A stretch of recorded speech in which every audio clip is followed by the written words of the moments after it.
সেই সিন্ডিকেট, কোনো পরিবর্তন হয় না। তাহলে একটা দেশের জন্য, মানুষের জন্য কি এমন পরিবর্তন হবে? মানুষ রাস্তাঘাটে এখন বেড়াতে পারছে না, আতঙ্কে থাকে। শেখের বেটির সময় যে শাসন, গুম, হত্যাকাণ্ড, আইনের শাসনের অনুপস্থিতি, সে একই অবস্থা এখন আমরা দেখতে পাচ্ছি। আপনারা দেখেছেন অতি সম্প্রতি কক্সবাজারে একটি বিশেষ বাহিনীর সঙ্গে জনতার যে আন্দোলনের প্রেক্ষিতে লড়াই, সেখানে যে একজন ছাত্রের মৃত্যু, সেই মৃত্যুর ময়না তদন্ত যেভাবে করা হয়েছে, হাসিনার আমলের ক্ষেত্রে ওইভাবে ময়না তদন্ত করা হয়েছে।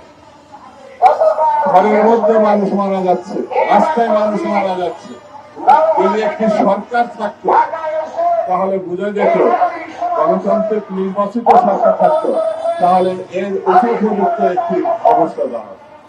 আমরা এই সভা থেকে দাবি করি, অনতি বিলম্বে আইন শৃঙ্খলা পূর্ণ প্রতিষ্ঠা করে মানুষের স্বস্তি দেওয়ার জন্য।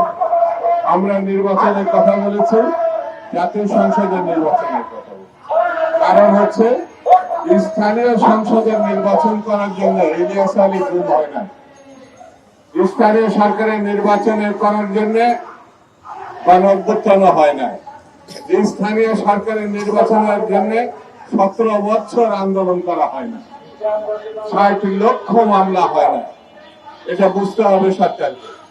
যদি এই ক্ষেত্রে টালবাহানা করা হয় বিশেষ কোন উদ্দেশ্যে, বিশেষ কোন স্বার্থে, বিশেষ কোন গোষ্ঠীর জন্য, তাহলে দেশের জন্য যে পরিণত যে পরিস্থিতি তৈরি হবে সেটা খুব একটা সুখকর হবে না।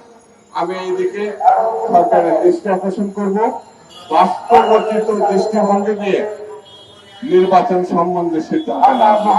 যে লক্ষ্যে আমরা গণঅভ্যুত্থান ঘটিয়েছি সেই লক্ষ্য হচ্ছে বাংলাদেশকে রক্ষা করা।